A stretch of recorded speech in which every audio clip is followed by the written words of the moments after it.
these compounds or anything, like literally anything that's going to alter our consciousness, which is just about anything, breathing differently, sleeping differently, going and finding the sunlight. Any of these things become different seats in this amphitheater of awareness. Being able to alternate those seats is wonderful, but if you have what feels like a lack of control over your seat placement and a lack of context for how you arrived at that seat, that's when you get into some of these others, like, worrisome kind of mental states of, panic or things like this. Welcome to the Mindfulness Experience podcast. My name is Keith Fiveson. I'm your host. I'm very excited to be an official podcast for the Psychedelic Science 2023 convention to be held in Denver from June 18th through the 24th.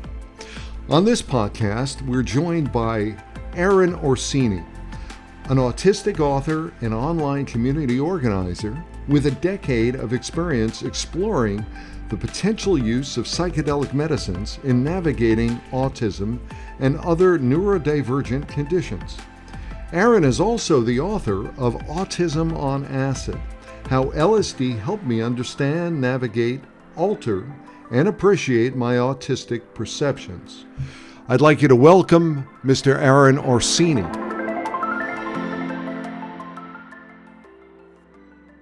Welcome to the Mindfulness Experience podcast, Aaron Orsini. I am so glad to have you here. You are an author, an online community organizer, and you've been involved in this area for quite some time. Welcome. I'm digging it that we're finally here and we're talking, man. Yeah, for sure, Keith. It's great to be here. It's a great time meeting you last year at one of the conferences last year. And yeah, I'm really excited for our conversation and to talk about my area of focus in great depth if we have the time. Yeah, now you're really very much involved in exploring the potential use of psychedelic medicines in navigating autism and other neurodivergent conditions. And I know that you're an author. You have a wonderful book called Autism on Acid, How LSD Helped Me Understand, Navigate, Alter, and Appreciate My Autistic Perceptions. Wow. Well, tell me a little bit more. Tell me a little bit more about what inspired you to explore psychedelics as a potential treatment for autism. Yeah, so, throughout this podcast, I'll be doing a great deal of language specificity and adjustments and things like this. And the first thing that's really important to get off right off the bat is that we're addressing the challenges that are often co-occurring within autistic individuals. Some individuals within this population might be triggered by the notion of treating something that certain individuals might associate with as a sort of identifying label. And it's no hard feelings, nothing like this. It's just more of like a clarification point that some of us within this broader neurodivergency movement see conditions such as autism as like a difference, an alternate mode of cognition. And so what we're really doing is kind of modulating some of the neurological functions in such a way that it becomes a bit more, flexible for us in certain contexts, because invariably, again, following some of these neurodiversity principles, people who might be autistic are mostly disabled in context. They can thrive in certain environments and then they can be challenged in other environments. And so for those challenging environments or challenging contexts, psychedelics can do a great deal for enhancing things like connection to other individuals, also interoceptive processing, which is kind of an awareness of internal states, and just a general fluidity and ease of coming into harmony with their environments. Autism in Greek means the isolated self, the condition of isolation of the self. And psychedelics are, whether you're talking about entactogens, things that help to enhance that inner touching or retrieval, or empathogens to enhance empathy, there's a lot of obvious overlaps that become apparent as soon as you kind of start to dig into like beneath the label kind of thing. So as far as what inspired me to your initial question, I came into psychedelics very happenstantially, and my work was responsive to the profound impact that they had upon me. So I didn't sit around with textbooks and think, hey, wouldn't it be great if we combine psychedelics and autism? I've been reverse engineering what happened to me and what was repeatable and successful for myself. And now I've heard from some 5,000 or more people who have written me their phenomenological reports or come to our support spaces. And so we're really just applying like mechanistic neuroscience to kind of come to a more foundational understanding of what's really happening from the perspective of the pharmacological action of psychedelics and simultaneously like the neurological underpinnings of the autistic brain. So in some sense, we already understand the effectiveness and routes for in protocols, but on the further lens, we're trying to really get more precise with precision medicine over time, and that's where the more scientific research branch of this all comes into play. Right. So again, this was an organic growth. You had an experience. You said, wow, look at what happened. Look what happened from an interoception viewpoint. Look how I connected in, not only with my environment, but with other people. And you said, I think there's something here. And that really led you to further investigate and further trial or research, if you will. Is that right? Yeah, it was really just self-study. And I sat with these experiences for about 5 years. I was experimenting with different protocols, dosing schedules, primarily working with LSD. I've since worked with MDMA and psilocybin as well, and found a great deal of benefit with those, and as well with working with others from within this broader community and kind of hearing feedback from them. I mean, all of these tools are really assistive at the core. I mentioned the connection piece. That's quite obvious and fairly universal. I think what's really especially helpful is that the autistic mind can be especially rigid in certain forms of thinking, and this can predispose certain autistics to some of these sort of savant qualities that are sometimes stereotyped in media. But that rigidity of thinking can also start to break down when you kind of necessitate flow state or intuition-based navigations. And so having that somatic awareness, or that bottom-up processing, as certain scientists might refer to it, it gives a certain ease, and there's a less efforted way that the individual can start to interface with other individuals or with their own inner landscape, because they're responding from a place of intuition rather than the sort of ruminatory, intellectual, like rational, analytical mind. And that affords a certain energy savings that can be translated into joyful states or relaxed states, calm states, recharging states. There's a term in autism known as burnout, and it's often spurred by the recruitment of areas of the mind that are kind of compensatorily working to compensate for other areas that might not be as well connected, or connected differently in such a way that the patterns of processing might be more taxing for situations that might come more readily and easily for other quote unquote like typically developing individuals. Now, it's interesting. I'm not familiar with that term, burnout. And as we've talked before, I'm familiar in my family. There's autism, and certainly I'm always very interested in terms of not only that savant quality, as you say, in terms of the ability to go ahead and see things differently, but also the opportunity to go ahead and look at breakthroughs. Tell me a little bit about your breakthroughs, or the breakthroughs you've seen. I know you've written this one book, Autism on Acid, but you've written some other books, and then you have a community as well. You say you've got folks where you've got over 4,000, 5,000 people that, I think you said 4,000 people that have connected in with you. So tell me about some of the breakthroughs and some of the perspectives as we look at burnout and or the opportunity to rewire, reframe, reconnect with areas that might be new, or might be hopefully new. Yeah, for sure. So, there's a lot of different competing underlying theories for the neural correlates of autism and what's contributing to some of these unique presentations. Some of those revolve around the notion that there might be a lesser degree of dendritic pruning within the autistic mind. So, in other words, these tree branches that extend off of our neurons are not being pruned as much, and are not creating as much of like an efficient processing, can kind of make our minds a bit, for lack of scientific term, like stickier in terms of our memory retention, or the conditioning maps might be especially rigid. And so like the neurogenesis, the ability to go ahead and from the viewpoint of dendrites, be able to go ahead and expand and interconnect. Do I have that right? Well, so now we're talking about kind of there's a lot of layers, right? So the neurogenesis has more to do with like growth or regrowth. Some people find this utile in traumatic brain injuries, other sorts of things.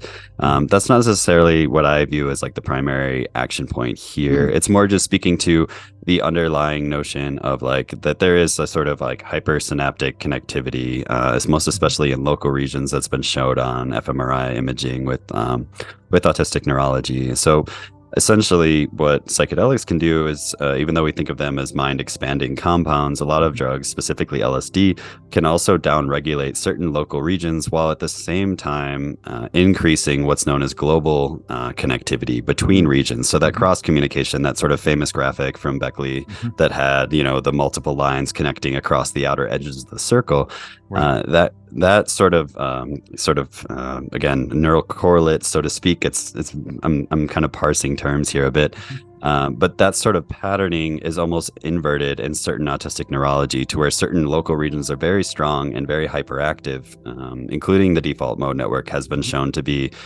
in certain autistics. Again, we have to always asterisk it because we're such a heterogeneous group, but certain autistics might have especially high activity in that default mode network, and it might be also aberrant, which is a term for locked within a narrow range at like a certain frequency of oscillation.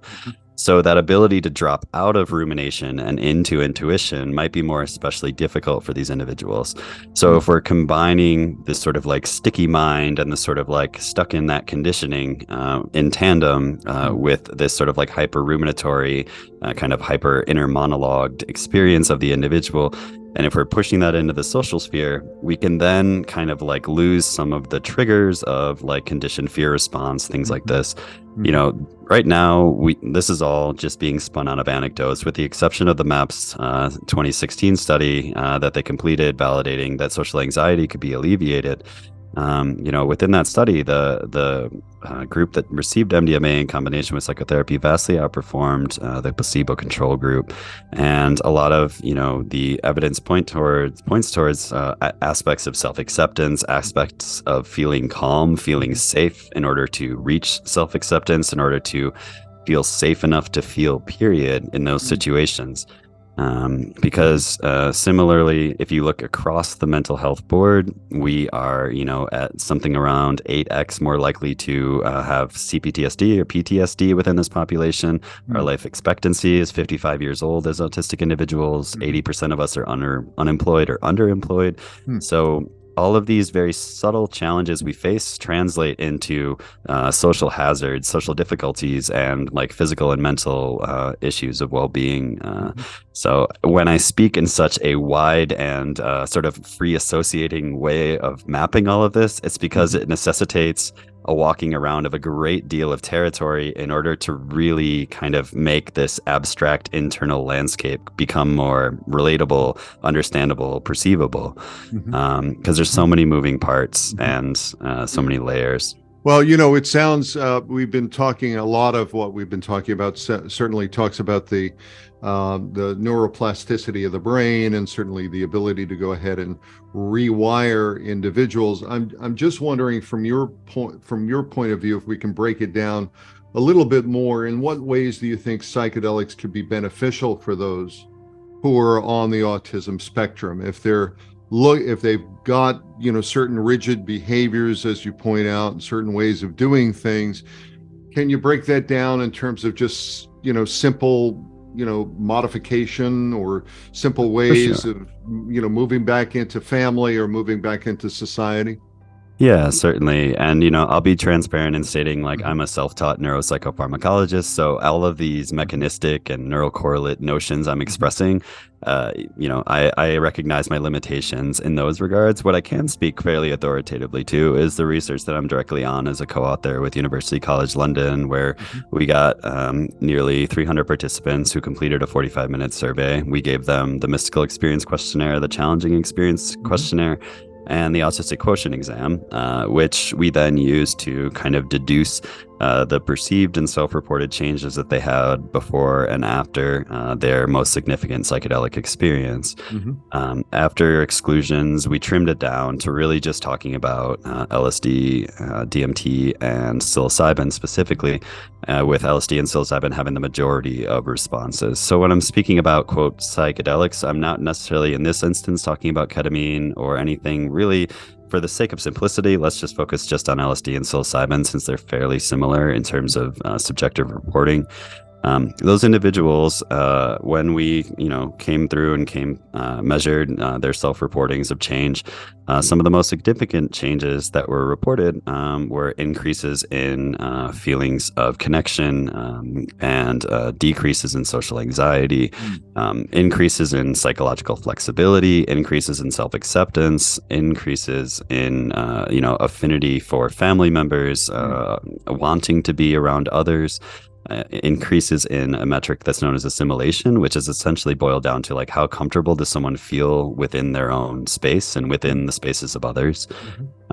So, from my perspective, I've been hearing these same things for, years now. And to see that also come through in the data set is really reassuring, because that's the foundational data that we need in order to validate the next phase, which is the clinical applications of saying, hey, people have self-reported this, and in large numbers, can we recreate this when we're observing and controlling for the dose and the dose amount and the dosing schedule and other factors? And so that's essentially the next phase of progression.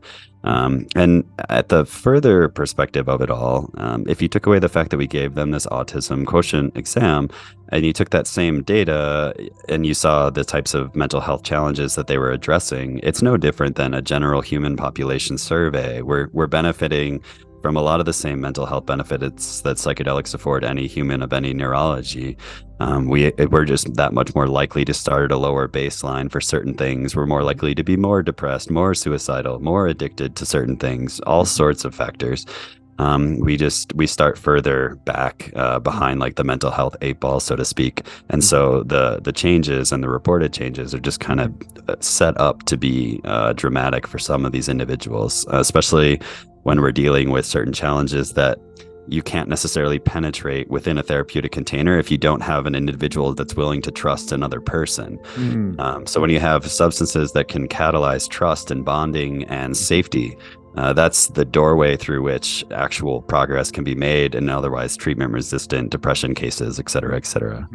Now that's very interesting. So the University College of London study that you've done, I'm just interested as can we unpack that a little bit more in terms of really talking about some of the challenges in researching psychedelics and autism? Is it really just getting the population, or what have been some of the challenges from doing the research? Because this is the first of its kind research that I've heard of, and I'm just wondering your perspective around that.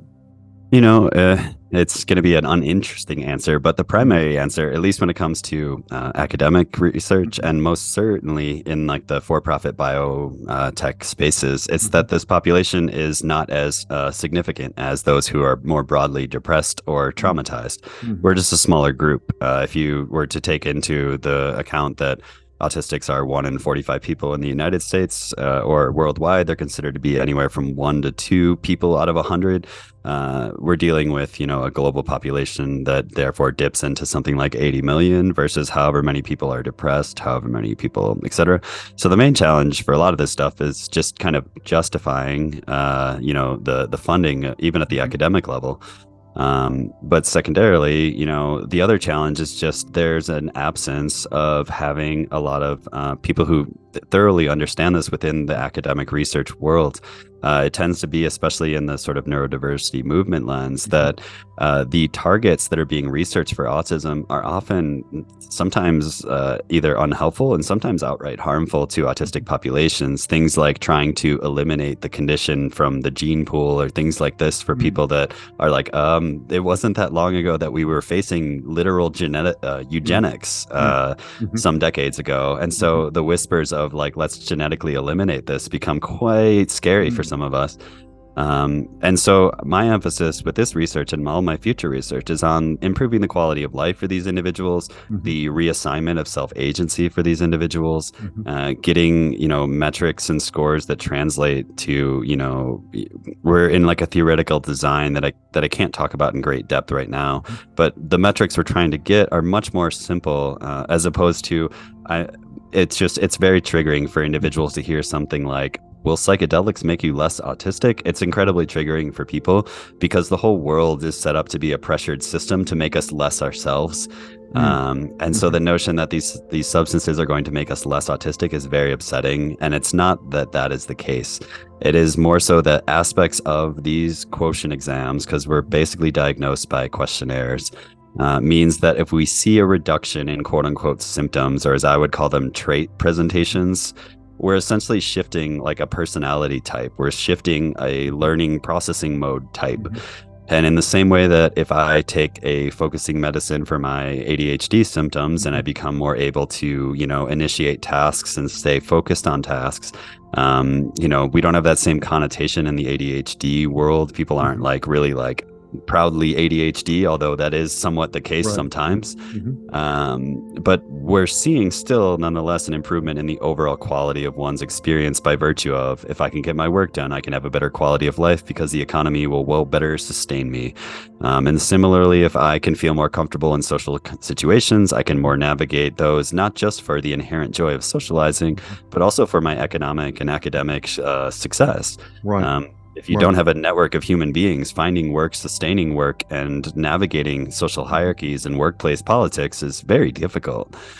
So oftentimes most of us are relegated to productivity-based jobs, and that's where some of the cliches come in. Like, I still fulfill that. I make a living off of like web design still while I do this research because it's productivity-based. It has an interface. It has clear signaling.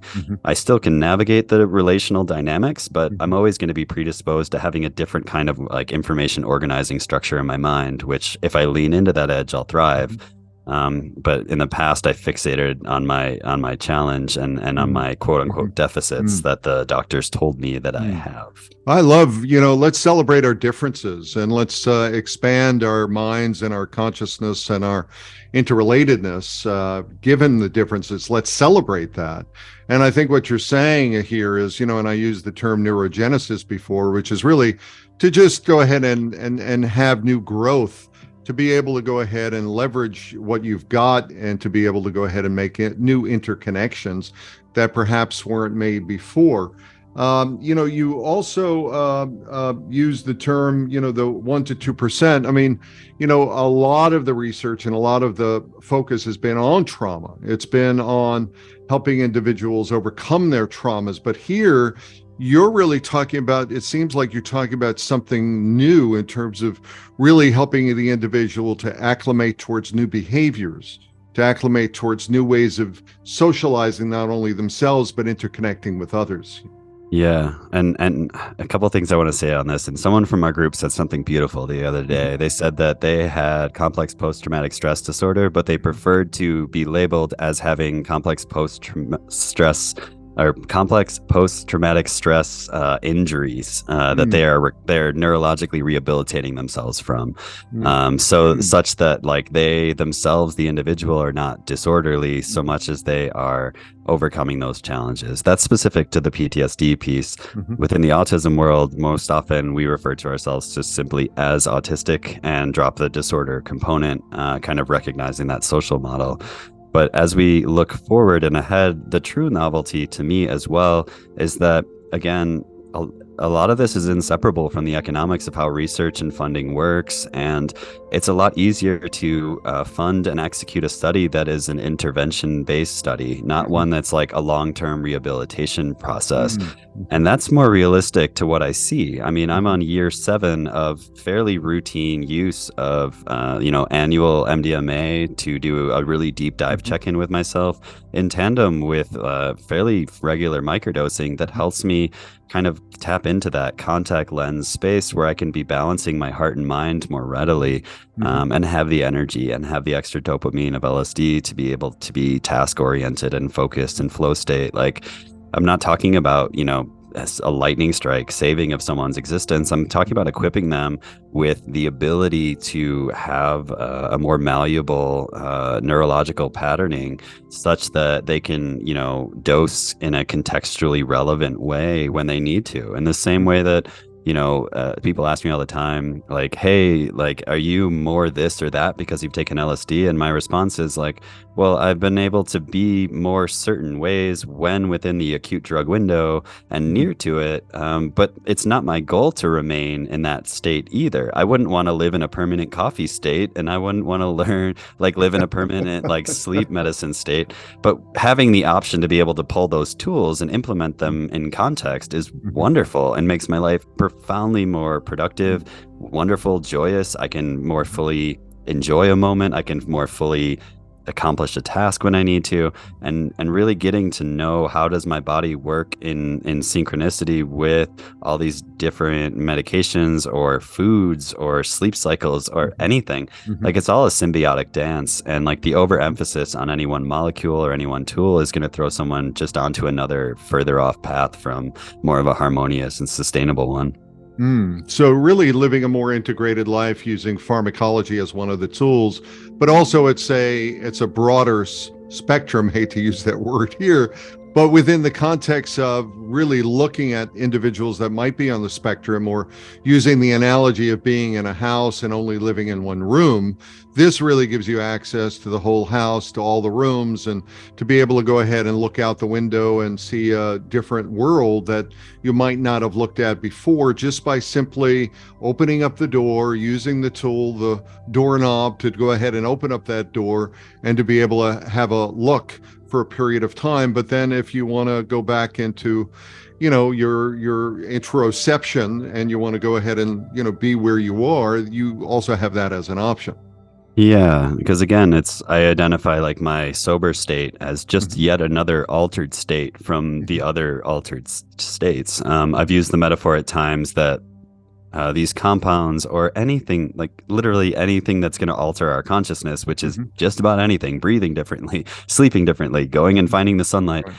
Any of these things become different seats in this amphitheater of awareness. And, again, staying fixated and stuck in one seat is going to start to like limit your perspective on the show. And so being able to alternate those seats is wonderful. But if you have what feels like a lack of control over your seat placement and a lack of context for how you arrived at that seat, that's when you get into some of these others, like, worrisome kind of mental states of, panic or things like this. But, in a majorative sense, most of us are diagnosed in our earlier years when we're trying to exist within one specific structure, and that's most primarily public schooling.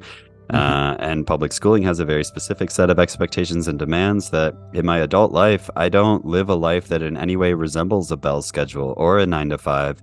I ride the wave of like my voracious appetite of whatever I directly want to be working on. And I find a way to circle back to like 694 tasks in a day and keep nudging them forward without feeling the shame that I felt for all of my public school and conventional work days, which is you can't stay focused long enough, take a stimulant. And so now I'm like, well, no, I can stay very focused on a passion. I can be very deeply involved in that when I have a reason and a motivation. And so it's also like kind of a reclaiming of the fact that different neurologies necessitate different approaches, different intelligences require like different accommodations, and neurodiversity academies do this exceptionally well. They allow kids as early as 13, 14 to commit early to something that they absolutely love, and those kids don't even realize that they're at school. They're like, oh my god, I get to go and build buildings all day. I love buildings. Like, I go to the building place, and that's all they do, and they become like masters of industry before they're 18. Meanwhile, like, I graduated college at 22 as a generalist that still needed training on stuff. Like, so it's like this kind of crazy paradigm, but I get on a soapbox about that. But yeah, that's part of the broader picture, is like, I'm constantly dealing with parents who are simultaneously challenged not by the inherent predisposition of their child or their adult child, but by the expectations that are being placed on them by the public school administrators and all these things where they can't meaningfully place them into one of these more apprenticeship-based education environments. And so they're like, how do I domesticate my child that doesn't want to be domesticated? And it has this ability, and we can't tap into it because they're necessitated to do all these different things. Right. So, right. Well, you bringing up something is one of my questions I was going to ask is, in terms of dealing with parents and really understanding, people who are considering experimenting with psychedelics as a treatment for their own, or for their child's autism, what kind of advice would you give them? What would you say to them in terms of someone who's considering it? I mean, at this juncture, just purely for the sake of, my own integrity and the integrity of this broader organization, I can only really speak to consensual adult use of these compounds.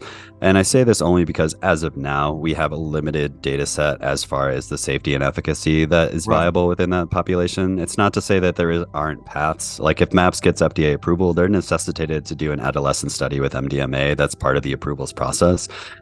Similarly, ketamine has been approved down to age 5 because it's used as a general anesthetic, and there's been efficacy shown for teenagers for suicide intervention with ketamine.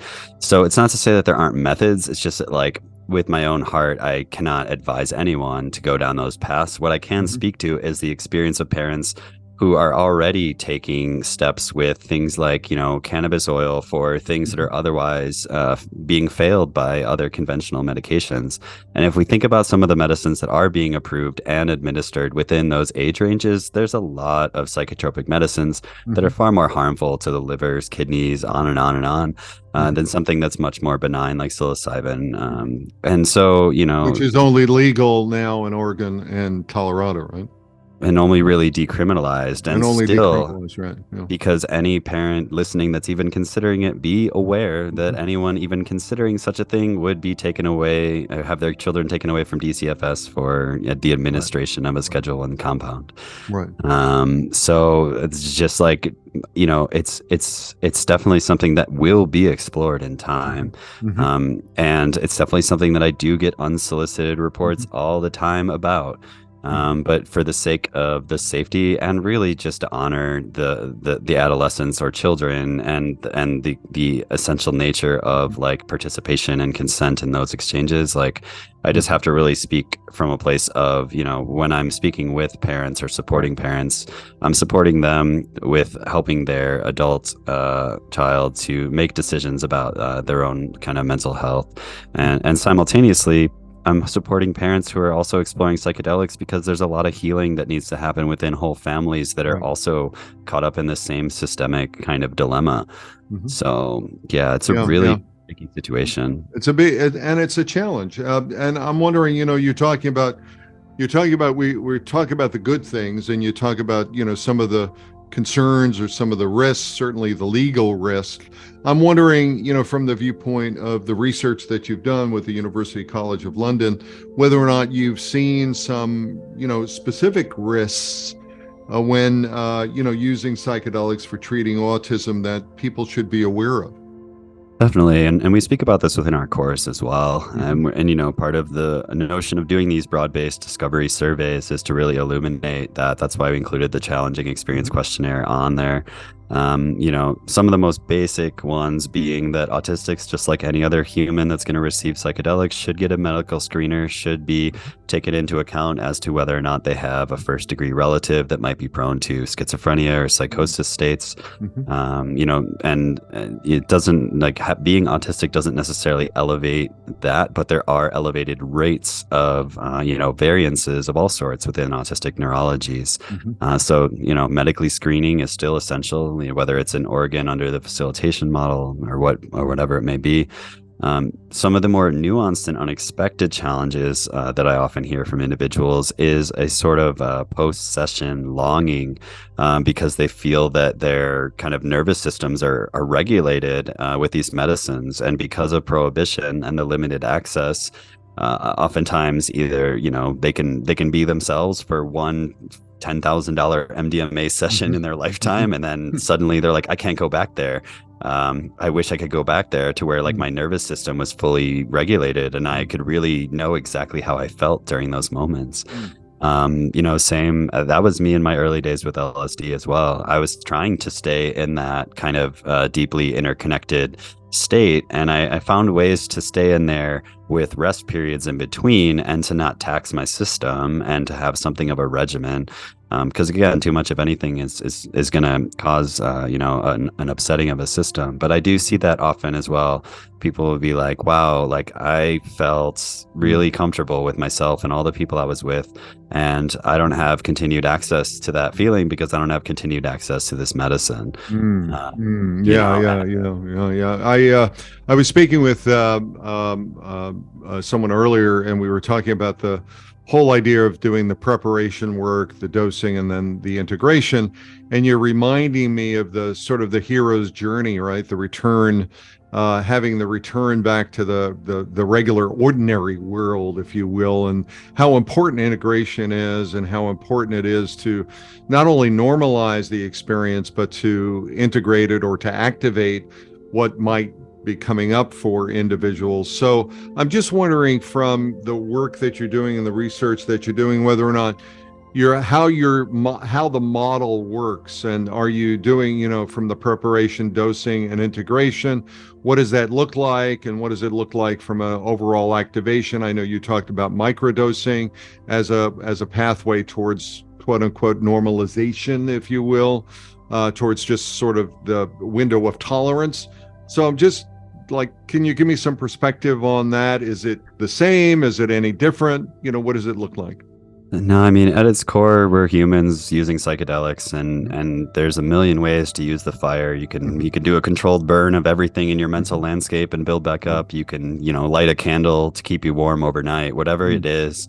And given the timeliness of all of this, I really want to speak about the special opportunities that we now have in Colorado, which is it is now still federally illegal, but it is protected at the state level, and many people are pushing boundaries with gifting microdoses in tandem with education here in Colorado. And what that affords us is to still hold sacred and special the access and relational building with these medicines, but to reduce that scarcity such that that urgency can also be reduced as well. Because again, when we talk about these harms or these potential, watch out for this or watch out for that, it's really just translated to watch out for prohibition, because like people can live in full retreat here. We live in retreat here. We have like gifting gatherings all the time. People are frequently, in the same way we've become casually and totally tolerant of someone having a morning coffee before they do their work. We have morning microdoses before we do our work, because it makes us more heart-centered, more patient, more compassionate with our listening throughout the day. And that's just simply normalized, and that's also protected at the state level. So as we start to like kind of normalize those models, we reduce these harms of having to go into this total utopian existence and then have to return to this dystopia from whence you came. So we're bringing the retreat to the city. We're living retreat in our lives every moment, and we're normalizing that. And even us as advocates are having a hard time wrapping our head around the fact that that's possible now. Even me, I feel like I'm waiting for like this like electric fence to buzz me for just like knock on the door. It's like Hello? we went to a gathering, and we gathered. There was about 45 minutes of education about, here's how these microdoses work. Here's things to be aware of. Here's a liability waiver. Here's an informed consent form. You're receiving this as an offering. We are not providing any medical service. You're here for education. Here is your gift. And then we sat there and we capsuled microdoses together, and we took them away along with everyone's contact information so that we could check up on each other the next week. And we've been in contact ever since, and people are already making progress. And I'm pretty sure that cost all of us a collective couple of fives of dollars like to get together at this like rented space that we got together in. And I'm pretty sure that the other piece of it that I find to be almost hilarious is like, I want to validate this through open study, is like if we did a study that cross-compared, the effectiveness of psilocybin group therapy in a clinical context as compared to community care model, some of the questionnaires would become almost absurd, because it would be like, hey, this group that met for 6 weeks straight and stayed in contact, did those people feel more connected to each other? Like, did they feel like they were more like, did they feel like they were more supported? Like normalized, yeah. like, yes, the medicine catalyzes it, but it also like really forms like the glue that continues this sort of bonding with other individuals who then feel comfortable opening up with one another, staying connected and holding each other in a space of care. Like I'm fairly certain you could recreate some of the same outcomes that you get in the group therapy models with community care models at like 1/1000th of the cost. You know, I went to a farmer's market the other day and purchased a all-in-one grow bag with a psilocybin cubensis spore syringe, and was able to just like acquire those because it's fully legal to do. If I was to combine those, I've broken the law, which I will not combine those. But you can buy those at farmers markets now here in Colorado. And you can cultivate with state protections here in Colorado. So when we talk about like, you know, what are the strategies for integration? To live a life of integration is the strategy. To live a life of ceremony and ritual and community care is integration, is preparation on repeat until it's unlabeled and it's just everywhere, because that's how we live our lives, is caring deeply for one another in community, rather than just like ignoring like our neighbors, like I've been accustomed to throughout most of my life. Amen. And hallelujah. Pass the sacrament. Oh my goodness. Wow. How beautiful that is. That's really absolutely wonderful. And you're living in Colorado now, right? Yeah, we're in Denver. We're at ground zero. I'm living here. I'm at Plant Magic Cafe, and we're going to be doing a lot of similar kind of offerings throughout the MAPS conference. If people want to drop through in the morning time, see what really is possible under like the new allowances, and just what's possible when you just have a full kind of culture that's seeded from this place of, hey, I'm here to genuinely show up for the betterment of those around me. I'm going beyond self-interest and really making it about like collective well-being and social wellness. We all have our biases. I'm sure this like utopian thing I'm speaking of sounds wonderful. I'm sure there's lots of pitfalls that lie ahead. But there's people willing to show up, and people that feel that there's a lot of things that haven't been working in the way that these systems have been organized over time, and that there's opportunity here. Because I'm really hammering on this Colorado point, because I felt after I went to that microdosing workshop, I felt all this like anger towards this whatever imagined construct of a system. I like felt all that anger go away, and I was like, you know what? I don't need to convince anyone of a thing. I can just be showing up and helping people. I can be showing up and doing this work. Like, there's no more permission needed. We can just do it, and do it in a way that is like done at the speed of trust and safety. And we can just do it. The whole going blue in the face of trying to explain why this is useful is over. We're just exposing people to the utility, and then they're like, oh, I went to this workshop, and I could probably run one of these workshops, because we're open sourcing the documents for the workshop. We're open sourcing the lecture for the workshop, because there is much more to be gained than just some like infinitely scalable economic boom from psychedelics. There is a flood of social well-being that could be enacted as soon as we lower the barriers to entry for everyone and anyone to be able to access the tools. Healthcare is absurdly expensive, and for a couple of dollars, people can access a couple of weeks of psilocybin that will just engender so much benefit in their lives, and that's sustainable and repeatable. And if they're willing to go through the learning curve of cultivation, they have such a reliable pharmacy for themselves and their friends ongoing without any concern. And it's just that. Beautiful. Now, I know you're going to be at the Psychedelic Science Convention in Denver, and you're an exhibitor over there as well, right, Aaron? Yeah, that's correct. And what are you going to be doing at that at your exhibit, at your booth there? Yeah, so at our booth, we'll have other members of the AutisticPsychedelic.com community. So that's our global organization that has now become more in person. We have in-person meetups now in Denver. We also have people that have formed kind of like satellite groups all around the world, from Australia to, we have people joining our meetings from Saudi Arabia, Kenya, wherever. So we have some of them flying out. We're actually going on our own retreat during this same month of June. We've rented an Airbnb for many of us to get together to celebrate all the progress we've made and to teach each other practical skills. But during the actual event, we'll have a booth, and all of that knowledge that we have distilled, we distill it down into the books that we'll have for sale. Also, we'll have signups for our future online class offerings that we'll have for sale. And then you have a workshop. You have this workshop happening at the Plant Magic Cafe. Yeah. Yeah, that's correct. Yeah, on the 20th of June, we have a workshop. It's going to be in person upstairs, about 40 seats available. And I'm just condensing the 8-hour intensive into a 5-hour intensive and Mm-hmm. providing workbooks, additional follow-up materials, basically just assuming that most people are coming with some psychedelic awareness to this event. I kind of teach the training typically as like maybe you're an autism professional learning about psychedelics or vice versa. This one I'm more orienting with more of an emphasis on the unique aspects of the autism focused elements of the class, kind of assuming that everyone's kind of gotten the overview of psychedelic substance profiles, things like that. But yeah, we'll be teaching that here. It'll also just be a networking and socializing opportunity. And anyone who graduates from that class or any of our future online offerings also gets pushed into our alumni network, which now has about 400 or so individuals, many of whom identify as autistic or neurodivergent in some way, who also hold certificates in therapy or other occupational therapy, mental health fields, or even lineage practitioners as well, who just want to be able to better accommodate the unique needs of this population. Because, I'm past the point now. I still spend time educating people on what this is and how this is, but I've seen too many people directly in front of me like go through these changes to be like in need of any urgency of convincing anybody of anything. I'm really just here to let people know, hey, this is what we're doing.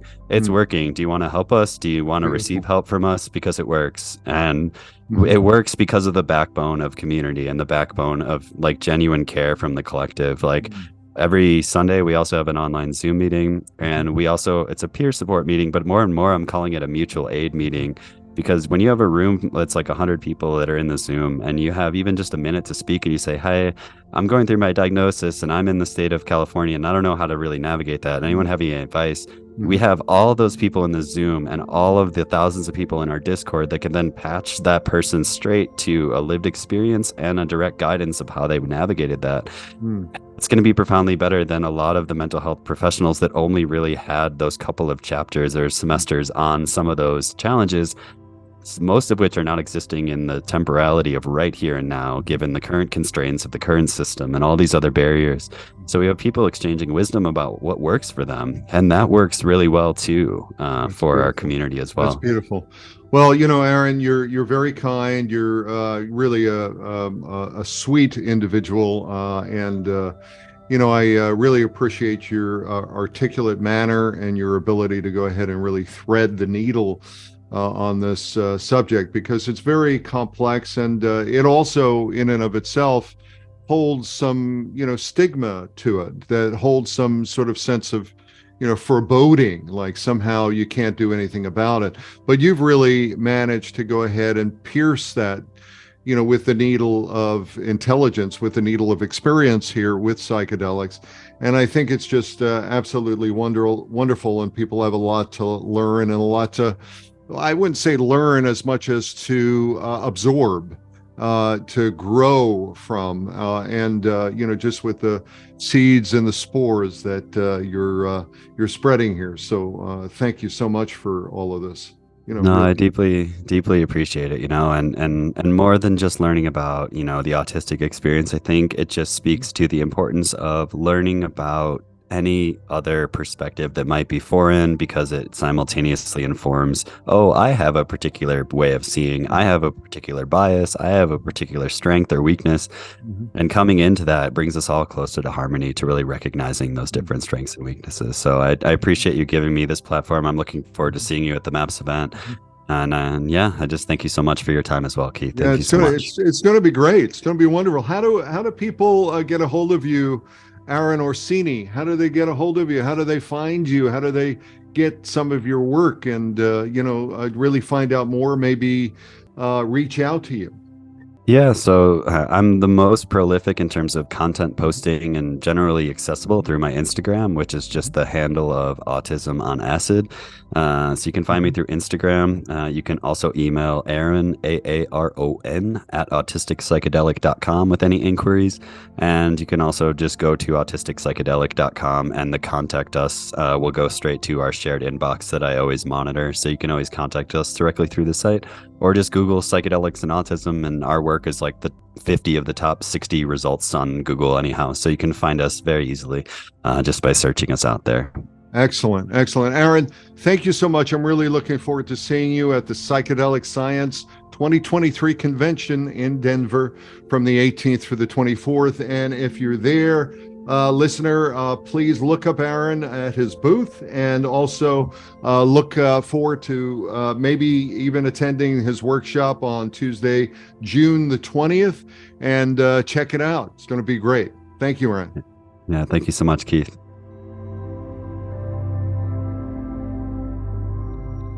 Thank you for listening to the Mindfulness Experience podcast. If you enjoyed this episode, be sure to subscribe and leave us a review. We have other exciting guests coming up in the next few weeks, so stay tuned. For more mindfulness tips and tricks, visit our website at workmindfulness.com. Thanks again for being a part of the Mindfulness Experience. This is Keith Fiveson.